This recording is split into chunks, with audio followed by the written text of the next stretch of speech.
देश विदेशातील घटना घडामोडी आपल्यापर्यंत पोहोचवित असलेले एकमेव अग्रगण्य news channel DPA news Marathi.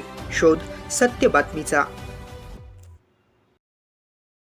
मागील आठवड्यात संपूर्ण परभणी जिल्ह्यात अतोनात अतिवृष्टी झाली. त्या अतिवृष्टीमुळे सोनपेठ तालुक्यातील सर्वच मंडळातील कापूस, सोयाबीन, मूग, उडीद, तूर आदी पिकांची अतिवृष्टीमुळे नासाडी झाली. अनेक शेतकऱ्यांनी ऑनलाईन तक्रारी करून आणखी पंचनामे झाले नाहीत.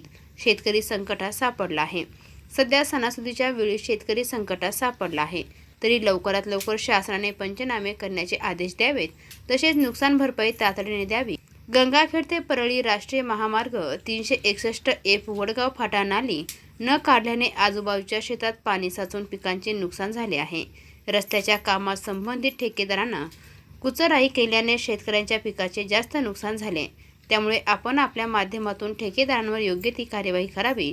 राष्ट्रीय महामार्गावर अगोदरपासून छत्रपती शिवाजी महाराज यांचा चौक होता, तो उभारण्यात यावा. तसेच प्रवाशांसाठी बस थांब्यांचा निवारा अशा विविध विषयी मागण्यांचे निवेदन शनिवार रोजी तहसीलदार सुनील कावरखे यांना देण्यात आले.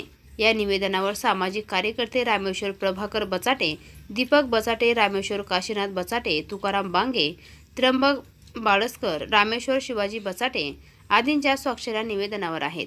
DPA न्यूजसाठी प्रतिनिधी कल्याण वाघमारे, सोनपेठ. ताज्या घडामोडी व अपडेट जाणून घेण्यासाठी आताच DPA न्यूज चॅनलला सबस्क्राईब करा आणि बेल आयकॉन क्लिक करायला विसरू नका.